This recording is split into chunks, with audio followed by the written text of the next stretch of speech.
Ladies and gentlemen, we are here at the Mubadala Arena. We have ADXC5 Abu Dhabi Extreme Grappling. Let's go! It's going to be going down in the featherweight division. We have the UFC Hall of Famer, the California Kid, Urijah Faber, and we have the Flash, Bibiano Fernandes. He has the most title defenses and one championship history, 5-degree black belt. The guy's won many championships. You guys have fought before. You guys are the main event. Thanks for sitting down face to face. How are we doing today? Doing pretty good. I'm a little tired and I'm hungry. This guy's making me cut weight. That was part of the rule set. And so ready to eat, sleep, and then get in to mix it up. How much weight are you cutting? Man, you know, probably like 16 pounds all in all. Not today, but starting like 3 days ago. Okay. How about you? I'm the weight ready today, and when I check my weight, that was exactly the weight. I'm pretty good. I'm ready to shoot for the weight tomorrow. So you're not going to need to do any weight cutting any further? I'm good. Like, I'm ready to go. That's why he made the stipulation. He knew the deal. He saw me. He saw me with the bread basket when I fought against Jeff Glover. He's like, "Oh, that man's fat." Do you know what happy is? He did it for me. He did it for me. They were happy as the guy asked me, "Do you want to fight Faber 116?" I said, "No." He asked me 160. 160? Yeah, I said no. Oh, I don't want that either. 155. I said, you know what? I cannot go 155 because right now, I mean, 6 kilo is like 140, 48, 49. Yeah. That's how I am right now. And I say I cannot do that because, and the guy say, "Oh, I'm sorry, Faber don't want." Maybe he don't go accept. I said, "But you know why? Therefore, Faber." Definitely make that weight for his door. He yeah, they asked me once. I said yes. I said okay. He's like, "Oh, really?" Yeah. Here we are, man. Here we are. So 18 years in the making. That's when you fought this guy. It was mixed martial arts, king of the cage. He defeated you. Got the TKO victory. How many nights of sleep did you lose over that fight? And how long have you been chopping at the bit to rematch this man? Do you want to know the truth or the lie? What do you want? The truth? We want the truth. On the Come truth. on. The truth is I'm a mixed martial art guy. You know what I mean? I have to don't hold nothing back to me. I have to keep moving forward. You know what I mean? I cannot look back. Because I do that, I'm here today. If I hold it back, oh, this guy, I don't do that. Because always I want to grow myself and I want to prove myself. If I know the mistake I did in the past, I was only pure jiu-jitsu guy. I have no experience in MMA, and I faced the best guy in the time. Faber was king the cage champion, 17 fight. I was that facing here. For me, I learned a lot from that guy, and I became champion because of this guy, Faber. Well, this guy's game for anything. The leader of A1 Combat, and then Jeff Glover. You were able to submit him rear naked choke a few months ago. What's giving you the competitive juices to keep coming back and doing this thing, man? You're 45 years young. Man, I'm not sure about that. I think, first off, it's fun.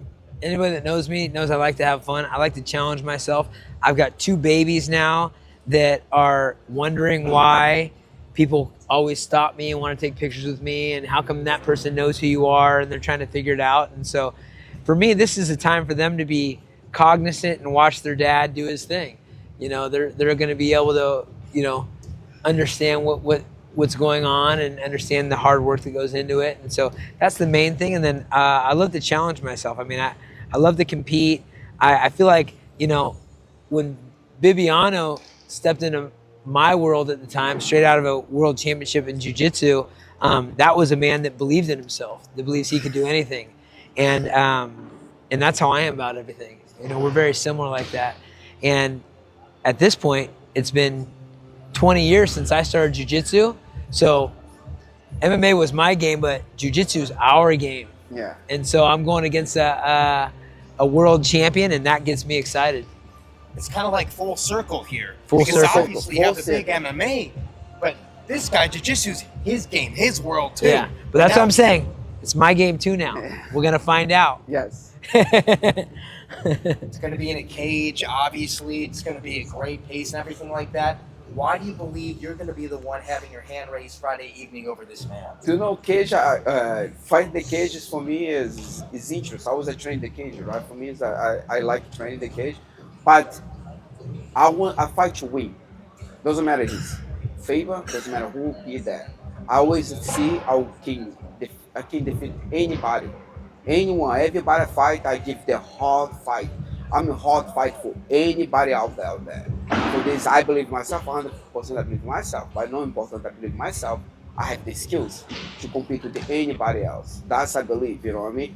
And for me, it's no easy match. It's no easy. Like for me, for somebody breaking me, it's so hard because life for me already break me from me anyway. And when I face somebody there, for me, I said, you know what? Let's see how good they are. If you're good, you will beat me. If you're not, I'll beat you. You were the champion at one championship, and you defended that belt more than anybody Yes. else. But what would a victory over this man mean to you? Because you're a prideful man. Do you know what? I fight. I don't worry about the victory. Listen to me carefully. I don't worry about the victory. I'm here for challenging myself. You know what I mean? I don't care about the victory. I'm here for challenging myself. If I'm the best guy for the night that day, I'll win. If he best for me, he go win. I don't hear like I want. No, I'm here for compare. If he better, 100% he will beat me. But if he better for him, if my skill is there that night, everything is there, my mind is there, everything is there. I don't worry about the win or lose. I'll be there, give my best. Your legacy is already etched in stone. You're the Hall of Famer. You continue to go main event for all these different things. Another cap in the feather. What does a victory over this man bring to you for a second time? For me, this is, you know, a game that I love, and I feel like, you know, the celebration, and it's funny because I have arguments with guys that everybody thinks everything's changing. Jiu-jitsu is different now. MMA is different now, and there's this and that. I'm a connoisseur of, you know, old school combat stuff. There's a whole history of jiu-jitsu that goes back to the 1800s. They used to have on cigarette cartons these high-level moves.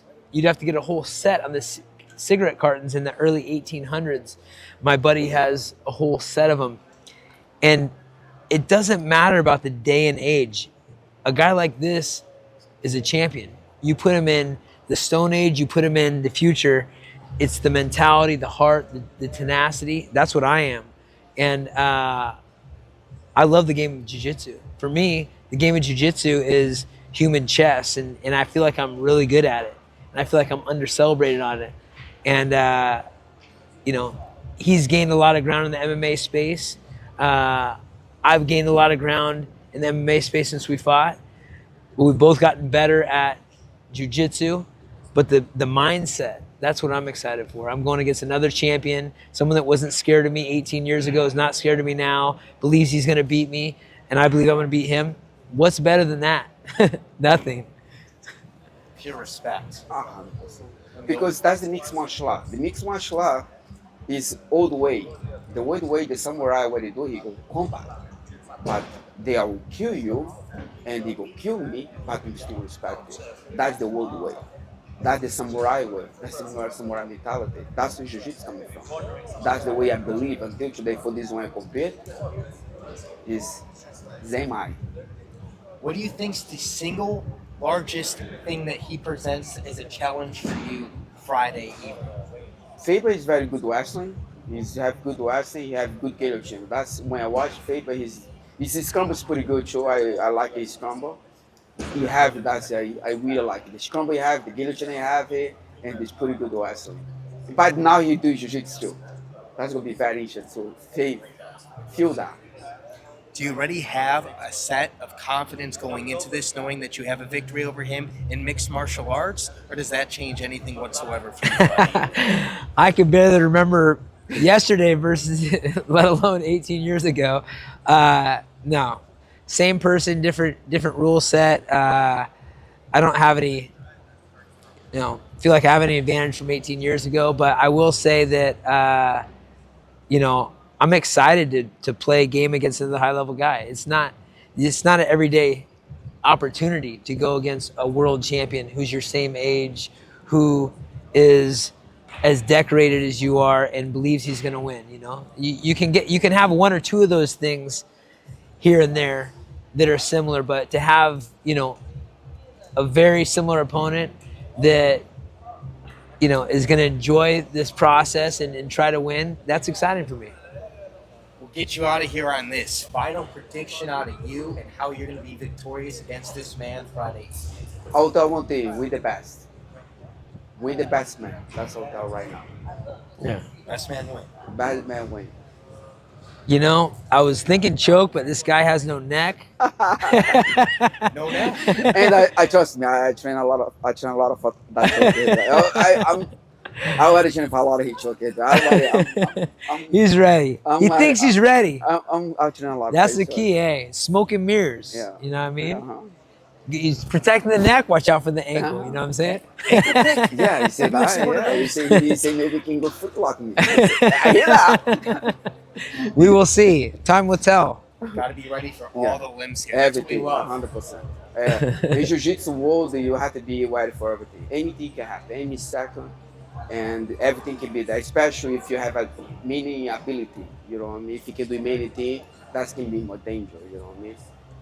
Ladies and gentlemen, we have two pioneers of mixed martial arts, two legends in the game of grappling, wrestling, everything all above. It all goes down here, the Mubadala Arena for the Abu Dhabi Extreme Championship. They're the pros. I'm the Schmo. Cannot wait. We're out.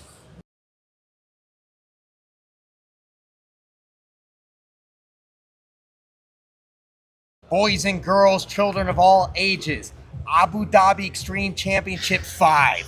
We got our co-main event, catchweight, grappling, right here, Diego Brandão. We have Chad Money Mendes.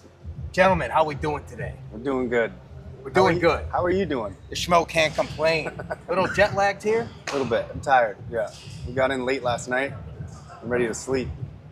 When did you find out that Kevin Lee was not going to be your opponent and this man was going to be stepping up to be your opponent? Well, I didn't find out about him till I think yesterday. Or maybe the day before. It was actually Benil Darush was the first fill-in. Okay. And then I found out, I think right when I landed or right when I was about to take off, that he's out. And they were saying that he was filling in. I didn't know for a little bit. And then finally just got word. I was actually bummed. I thought I wasn't going to be able to make it out. I was just excited to get out here and compete, so. Just ready to go? Ready to go. And you just stepped up. Yep. What were you doing when you got the phone call? I just come back from Russia. For you who knows MMA, I just fight in Russia. I was the champion, the hardcore MMA. I just lost my title because I got to scratch my eye, so the fight is over. Bullshit this shit. I lost my belt, for you understand. So then I go back to America and my manager said, hey man, I got a match for you against Chad Mendes. I said like, hell yeah. You know, like a lot of respect. Always I want to fight the guy in UFC, like in WC, this guy's champion, legend, badass to fight, Chad Mendes. And then to come in Abu Dhabi to share this mega event with Chad Mendes, I cannot miss opportunity to be around those guys. You know, we always coming up, we always overcoming, we are fighting. Now we take a break, but we come back. You know, this is a big opportunity to be here and say thank you for the fight, for he come back. Because I saw his post, oh, now finally I'm going. So it's probably like, was halfway. I'm super excited. It's going to be, I think, great match because I think this guy is explosive, crazy explosive. I think when I fight well, so I can be like explosive, no pressure, not so I'm gonna have a lot of fun. Also, I do jiu-jitsu since I was a kid. It's like somebody attack you on the street, you need to know jiu-jitsu. Doesn't matter if you doesn't know, oh, I don't train now. It doesn't know jiu-jitsu now. So today, it's like this challenge. I gotta go out there and try to beat Chad Mendes. For me, it's gonna be a great America. This guy's a legend.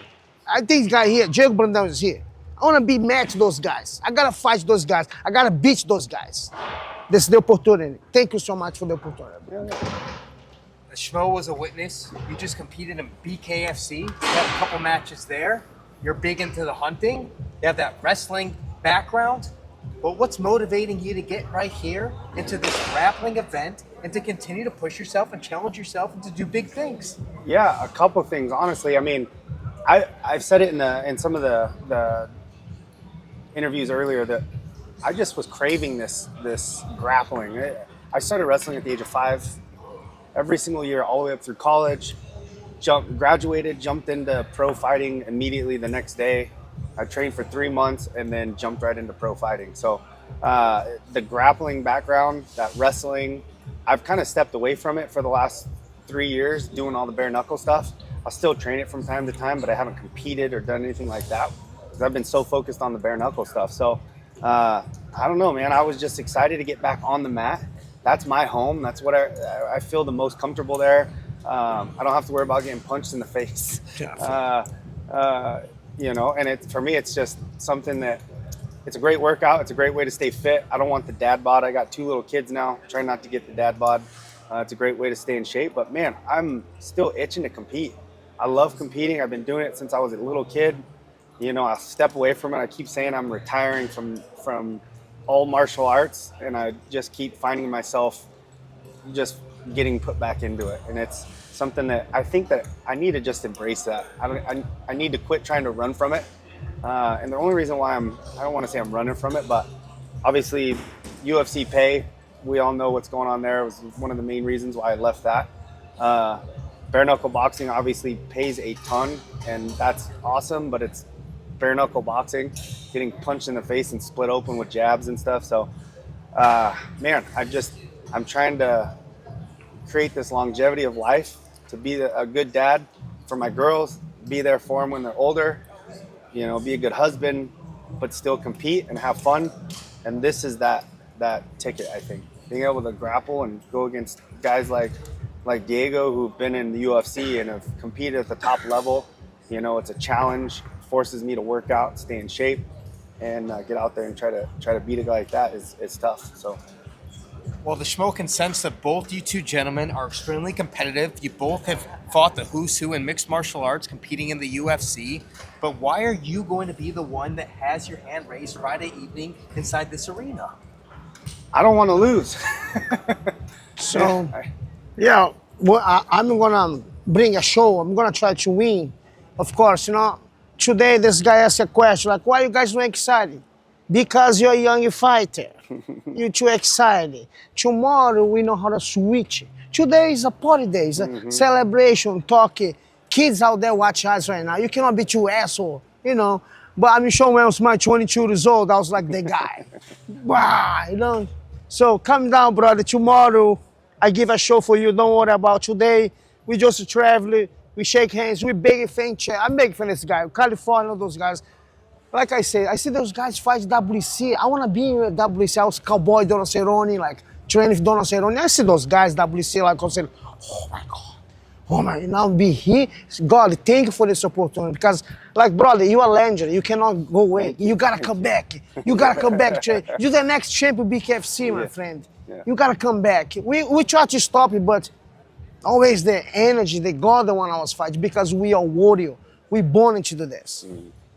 Both you guys fought Conor McGregor. The last time you fought in BKFC, he was there cage side, ringside. You think you're going to draw him out from the yacht to watch you guys and compete just like last time he saw you compete against a former opponent? Yeah, I don't know. Honestly, I don't care that much if he does or he doesn't. But yeah, it was pretty crazy to see him in the crowd. I honestly didn't even know he was there until I think round 2. And he was like coaching and throwing out tips during our fight. I don't really know if he was coaching for me or for Eddie, but I think he was kind of going back and forth a little bit. But yeah, I mean, who knows? I think if he's smart, he's just staying on the yacht, drinking his whiskey. Yeah, I think so too. Conor McGregor, thank you so much for attending for the sport. You guys are on the level. You know? I'm happy to fight those guys. I'm sure, you know, everybody, Chadman has opportunity, Jose Aldo has opportunity. Somebody got to win. Was not all night. Brother, congratulations, Conor McGregor. I meet you big name in Russia. Everybody speak about you in Russia. But Diego Brandão fight Conor McGregor, Diego fight Conor McGregor. It's like the hook, she bring me up to the top. So I got a lot to say about Conor McGregor. I think he's a funny guy. He's a very charismatic guy. I think he's doing a very great job. I think because of him, a lot of people start to make money too. So, you know, I just have to say thank you for Conor McGregor to share the octagon with them. We kind of special to fight against Conor McGregor. Do you guys know who Conor McGregor is? He's the shit right now, man. Whatever who's fighting him, man, he's going to be there forever. Legend, man. That's how I think. Well, the Schmo knows you need to get your sleep. Came here last night, jet lagged a little bit. I just got here today. You just got here today, Correct. but you seem energetic and you're ready to go. So let's get your final prediction of how you're going to Thank beat you. this man Friday Thank evening. you. I gotta How go are you gonna sleep. do it? I gotta How go are you gonna do sleep it? tonight. Eat a little bit steak and broccoli. How are you going to beat him Friday evening? Guys, I don't know, guys. It's gonna be a mess. It's like on the Renzo, he said, tomorrow we cannot control. I focus today. My sleeping, and my concentration, my steak. Tomorrow I turn a little bit and then left, turn off. And then we figure it out. You know, with a lot of respect. Your final prediction of how you beat this man Friday evening. Man, I think I'm gonna get a hold of one of those ears. Yeah, it's kind of It might be a Mike Tyson moment. I don't know. We'll Coach, see. I'm going tomorrow like this, coach. Mike Tyson. moment. Maybe we'll see. It depends how much food I get. Okay, make sure this man is well fed so we don't see one ear missing on this guy. There it is. I love it. It all goes down. ADX C5, ladies and gentlemen. They're the pros. I'm the Schmo. We're out. See ya.